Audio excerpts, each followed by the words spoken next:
It's coffee time with Pastor Joseph. I'm drinking coffee from my mug from Wabi Pottery up in Russell Gulch in the mountains here. A little bit of medium roast. We're in the middle of Tech Week for the theater production we're doing with our homeschool co-op. Got a lot of stuff going on. I want to talk about a little bit about storytelling today. Let's get with it.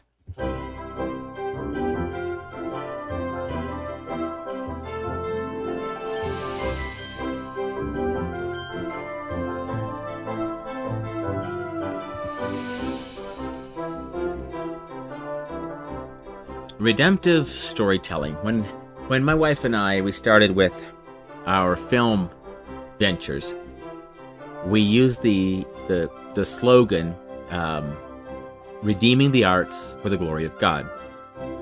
And we came together around film storytelling. So much of our life is about storytelling. And so I thought it was worth just to stop and think about it for a minute. Why do we tell stories? What causes us to do storytelling? Like I enjoy just asking someone, I enjoy asking a couple, how did they get married? I enjoy asking someone what the journey with the Lord is like. And if you ask someone, how did you get saved? A lot of times they have a very specific answer in mind. But when you say, what was your journey with God like? They have to go back and say, what was their first impressions of God, and then find the mileposts along the way. And it can be a very rich story. And so I enjoy telling the story that way. Oh, I'm noticing William's in the room behind me, and apparently I didn't turn on all the lights back there. Are you trying to get the other iPad? Yes, because it is. Well, that one is pretty bad too. I think you just need to go ahead and take this with you, okay? Take this. Okay, go ahead. Yeah. The boys are trying today to do a stop motion before we have to leave for our theater tech practice, and all the iPads are low on battery, so they are having to charge them up. So that was what that interruption was about. And I can't remember exactly where I was with the storytelling bit, but this is the part. Redemptive storytelling is what I'm calling this coffee talk, and what brought it on is our slogan for Thorn Crown Project was redeeming the arts for the glory of God. And I've often thought about that. Well, how do you redeem the arts? Because God himself made beauty. He is the final standard for creativity and for beauty, and we can't improve on anything that God has made. We have to use the tools, use the things that he has given us. And then, as a kid, I remember the joke that I thought was so funny. Well, I was probably a little older, sometime in my teens, and someone was saying how, you had the atheist scientist who was talking with God and was saying, well, anybody can take, dirt or the elements and turn it into something else. And God was like, okay, well, go ahead, show me how to do this. How would you go about making man out of dirt? And so the scientist goes, okay, let's see. And he starts gathering some dirt together, and God says, oh, go get your own dirt. And I thought that was such a funny story as a kid. And to this day, I still think it's kind of funny. Get your own dirt. And there are a lot of little stories over the years that have that will make a big impression on someone. Like, I remember a story that my mom used to tell about my grandma. Well, my grandma told it. I don't know who it happened to, but there was a tramp this would have been way back in the 1920s and 30s, and so there was a tramp coming through, and he was on his way, but he stopped in for supper. But as he was sitting there, warming himself up at the fire before going on his journey, the lady of the house was busy stirring the stew and everything for the evening, and she pointedly asked him, "Are you staying for supper?"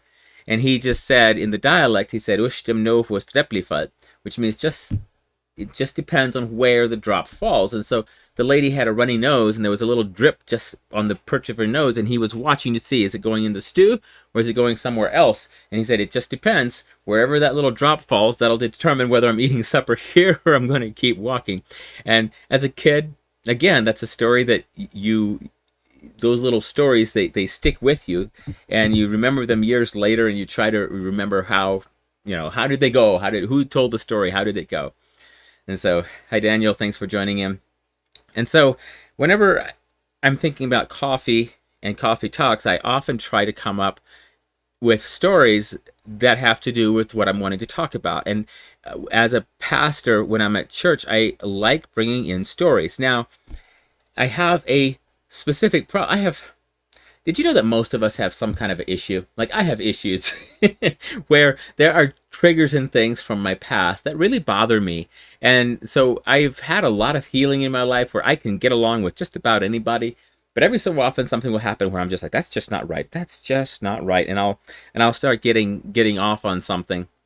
So I still have my trigger points and I still have some things, but I try to be as redeemed as possible in the way that I interact with God, that I allow Him. And what I mean by that is that I when Christ died for us, it wasn't just to buy us like, hey, here's your ticket to heaven, and then away you go and you're good. No, there was something else He was after. He really wanted to redeem the entirety of us. And so whenever I'm walking through life and I find some area that is not redeemed entirely, I think, here is a spot where Jesus also died for this. And so for this relationship also, there is somewhere a proper place for this relationship in my life. How do the boundaries work for this? What do I do? And so I often think about that when I have these moments. So now I'm getting very far afield from my storytelling bit, but it has to do with, as a pastor, there are websites out there where you can go get stories for sermon illustrations. And so I just remember, for instance, here's a sermon illustration that I remember from the late 1990s that somebody preached at a little church. And I've not just one person, I kept running into this thing. But there was a story written about this epidemic that was going across the land, and people were dying by the hundreds and thousands, and experts were rushing to try to find a solution. And then they finally discover that if they just had this specific blood type or something, then they would be able to stop the raging epidemic that was by now going across the world and become a pandemic, and it was just a disaster. And so everybody was checking to see, well, who is very rare blood type? How do we find this blood type? And then they discover that it's your son. Your son has the blood type that is necessary to stop the pandemic. And so they bring your son in, and you go to the hospital with him, and you realize that, like, they don't need just a little bit of it. They need all of his blood in order to save the entire world. And so you say goodbye to your son, and you hug him the last time, and you put him there in the hospital bed, and they start taking the blood, and then he dies in front of you, and depending on how the story was told, it becomes very tearful, and just it was just such an emotional story. The problem with it is, it's just a story that is designed to tug on your emotions that is not actually true, and it doesn't actually fully grasp the picture of God the Father and God the Son at Calvary. Now, that is, from a human perspective, that is a very, very great sacrifice that Jesus made. I do not want to sound as if that was not a great sacrifice. But it's not quite like that. There is God, Jesus, was no victim when He came to earth and walked the dusty roads of Galilee and then ended up on the cross outside of Jerusalem. Jesus was not a victim. Jesus was coming in, fulfilling the law, and rescuing a people that didn't even know and understand how much we needed to be rescued. But once we see it, and we come to Him, and we are rescued, and we experience the freedom that comes through Him, we are eternally grateful. But it's not a human victim mentality. It's not the same emotions necessarily we would have. It's different. There is something different going on. There was a huge mission that, when it says in John 3:16, that God so loved the world that He gave His only begotten Son, that whoever believes in Him should not perish but have everlasting life. It was God's idea. The whole operation was God's idea. The whole creating us in the first place, and then here we are, and we need to be rescued. He says, I want to rescue. I'm willing to do that. Start over again. And so He did. And so anytime that pastors are giving stories that are designed to move you emotionally in some way, I'm like, hold on just a second. Because why? And here's the issue with it. A lot of times the stories just aren't true. They're made up stories.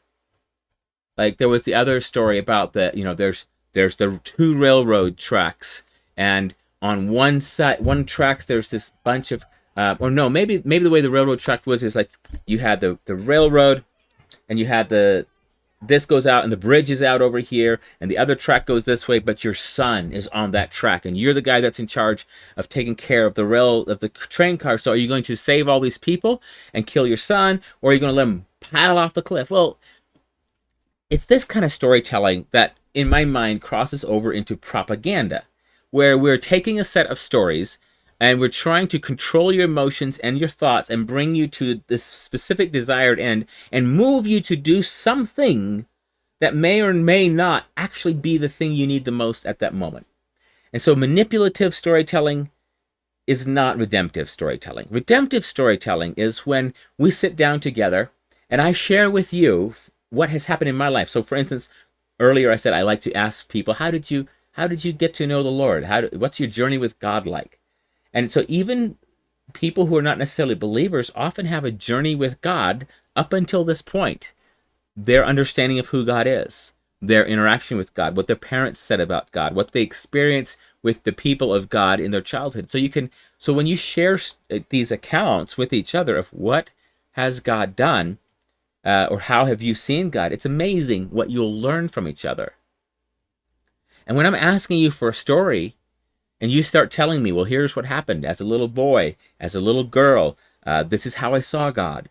This is how I was interacting with God at that time. And as you keep sharing that, I will have intersections with your story where what you're sharing and what I experienced intersects. And then you'll go off in a little account of something that I really never happened to me.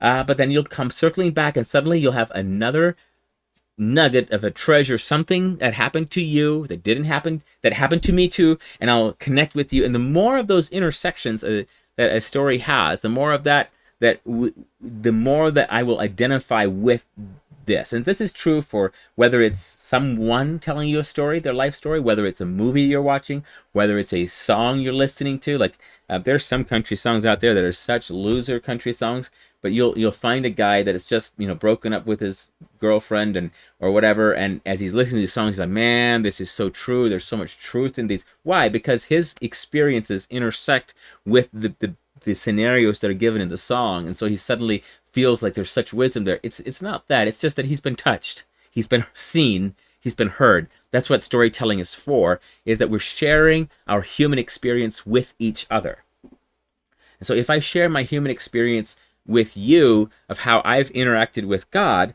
then you can say, I also am a human and I have also gone through a lot of things. Maybe this is part of how I could interact with God. And the truth is, yes, if I have interacted with God and prayed and God has answered my prayer, there is reason to hope that if God can rescue me, he can also rescue you. If God can answer my prayer, he can answer your prayer. So when I talk about redemptive storytelling, I don't mean storytelling that is trying to force you to make a decision for Christ or something like that. I mean a story that is true and gives you an authentic picture into what a human experience is like, along with the reality that we live in a world that was created by God for a purpose, for his purpose, and how does my authentic experience within his purpose, how did that happen? Well, how did God get a hold of me? Because the Bible talks about those who were far off in a dark place, distant land, and they've been made near by the blood of Christ. It's a beautiful thing. And so I am grateful for that beauty. I'm grateful that we get to share these stories. And so back to my whole pastor illustrations. There's websites out there. There's books you can buy with all these devotionals, illustrations. And the problem with a lot of them is they're not true. Someone just made them up. And so it bothers me a lot when I'm standing up in front of the fellowship of believers and I'm trying to communicate to you about the truth of who God is and what he has done. And then I'm going to bring in a story that someone made up and use it as an illustration to try to tell the truth. And so on that level, and I have to complete this thought in several parts. So on one level, it really bothers me when we're telling lies in order to try to communicate truth. That's a real problem. All right, on another level, I understand that we can use parables sometimes and say, this is like what it's like. And I will just share this about parables. A lot of times when Jesus spoke a parable, he was able to access all the history of mankind and everything that had ever happened and say, here is an account and this is what it's like. The kingdom of heaven is like this. The kingdom of heaven is like this.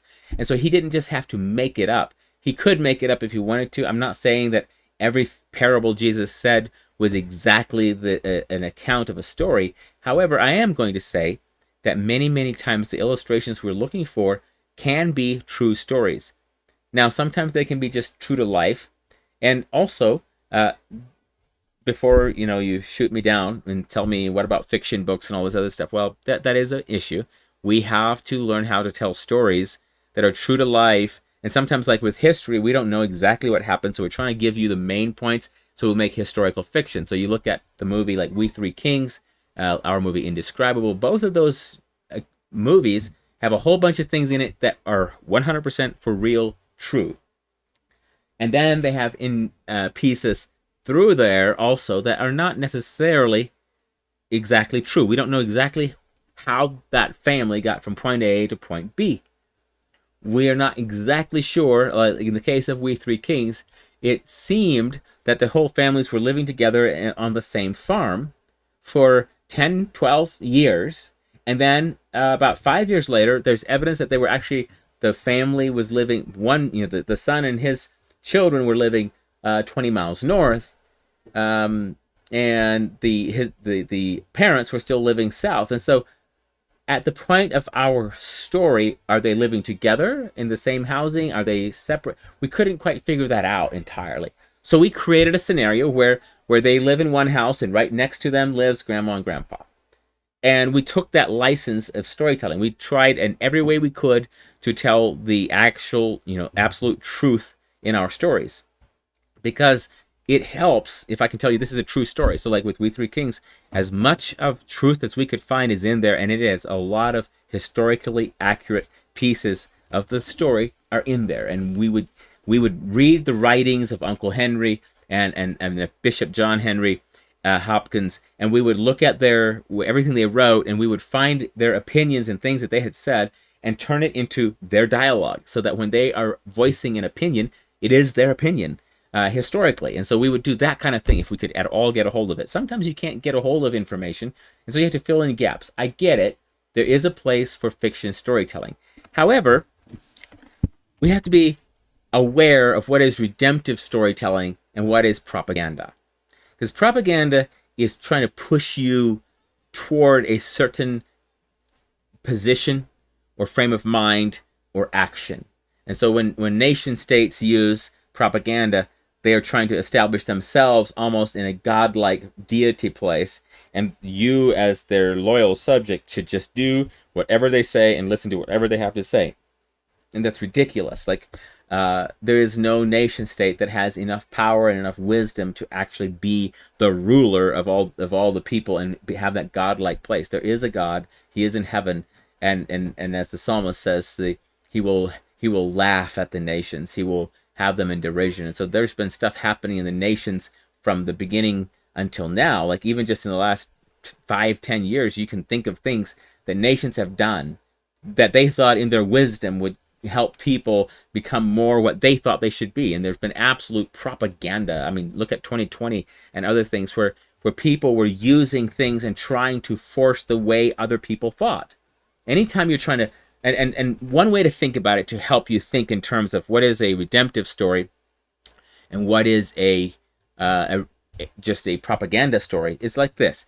If I'm telling you a story and I give you the account and I say, here's what happened, and you listen to it and you're like, wow, that's interesting.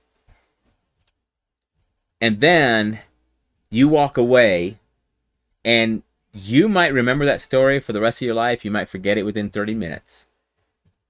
But if you remember it and there's something you learned from it. There's some parallel to your own life, and there's some life lesson that you got out of it, and you're like, this is helpful. That can be very redemptive, depending on how, that can be redemptive storytelling. Propaganda is when I tell you the story and I'm trying to control the outcome.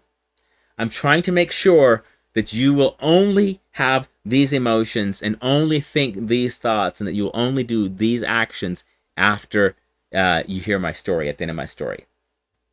So propaganda is trying to control the emotional response, try to control any amount of trying to control the end game. That's often propaganda. And so there are times when and so it goes between a lesson in logic and propaganda. There's a line somewhere in here. So for instance, I can tell my sons a story about my own life and say, when I was about your age, this is what I did, and here is what happened. And there can be a moral lesson in there that they can be like, oh, Papa did this, and he got a, maybe I'll tell them a story about how my siblings and I were playing around the fire.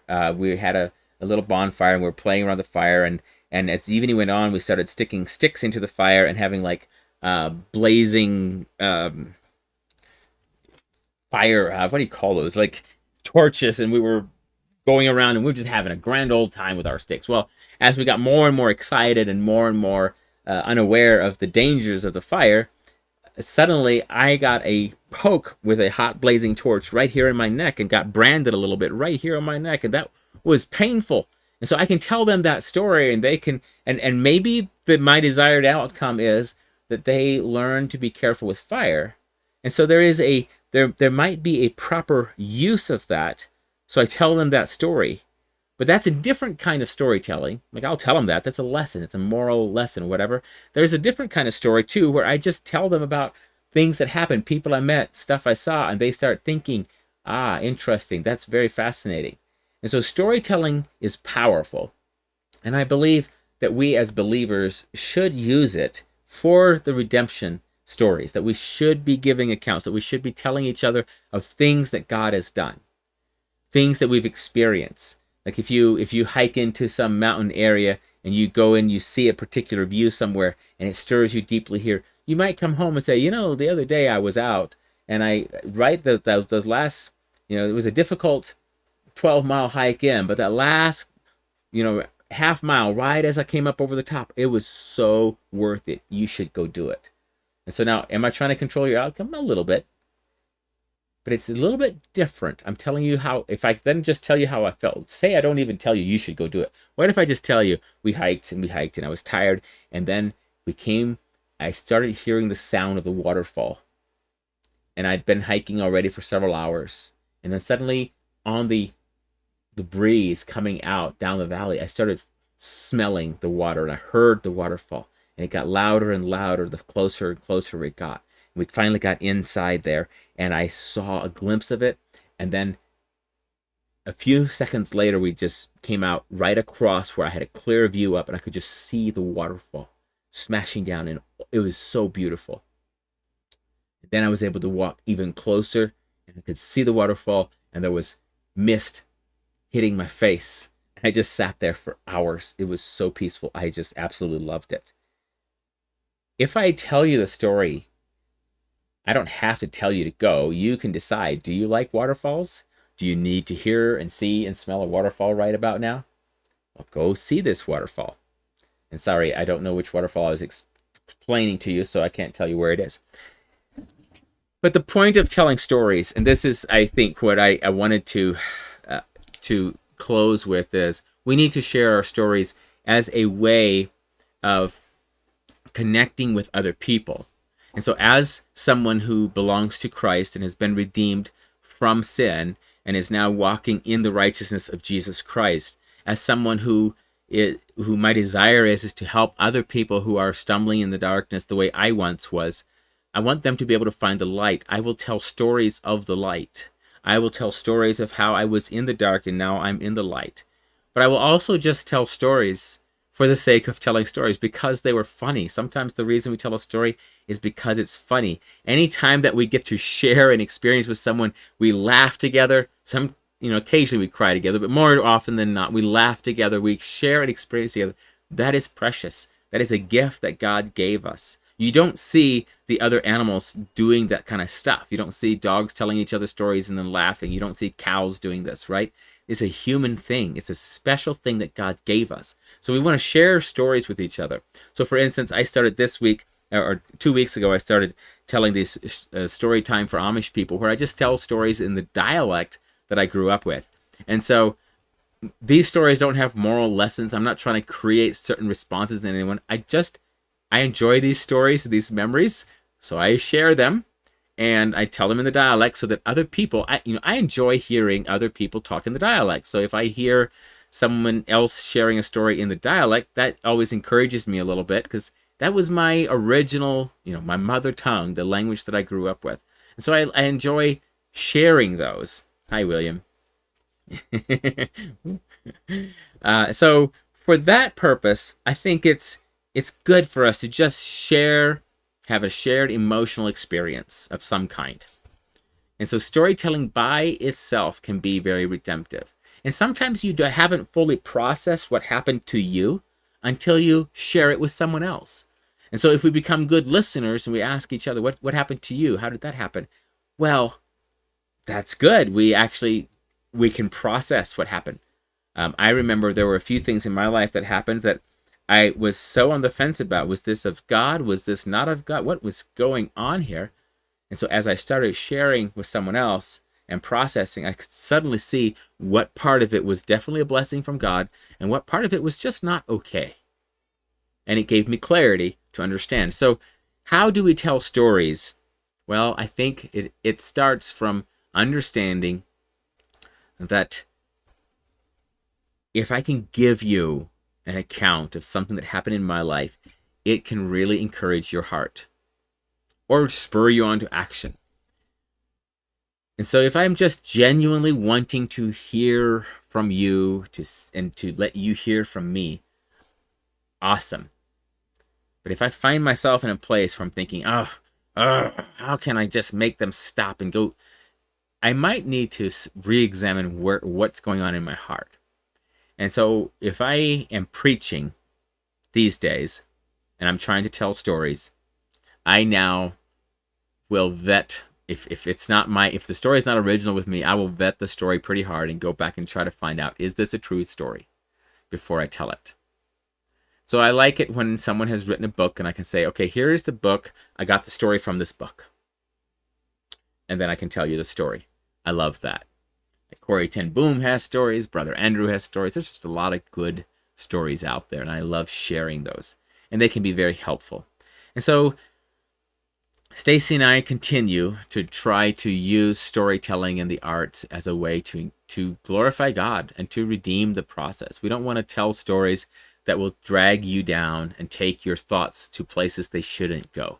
We want to tell stories that take your thoughts in an uplifting, encouraging direction that's like a Godward nudge, that you'll think more about who did God create you to be as you hear the stories we tell.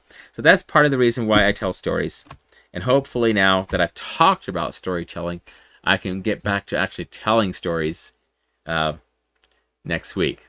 So that's my coffee talk for today. We're in the middle of Tech Week. Stacy's directing the play Esther with the Homeschool Etc. Walk by Faith Theater here in Arvada, Colorado. And we're Tech Week. We've got some shows coming up later this weekend. And then next week, several more shows. And then after that, we actually get to go to the Christian Worldview Film Festival in Georgia. So we're looking forward to connecting with a lot of other storytellers at that point. Yes, my life is a lot about telling stories. And I am always trying to become a better storyteller. So, blessings. Thanks for listening. And hopefully by next week, I will come with more stories and less talking about stories. How about that? See you then.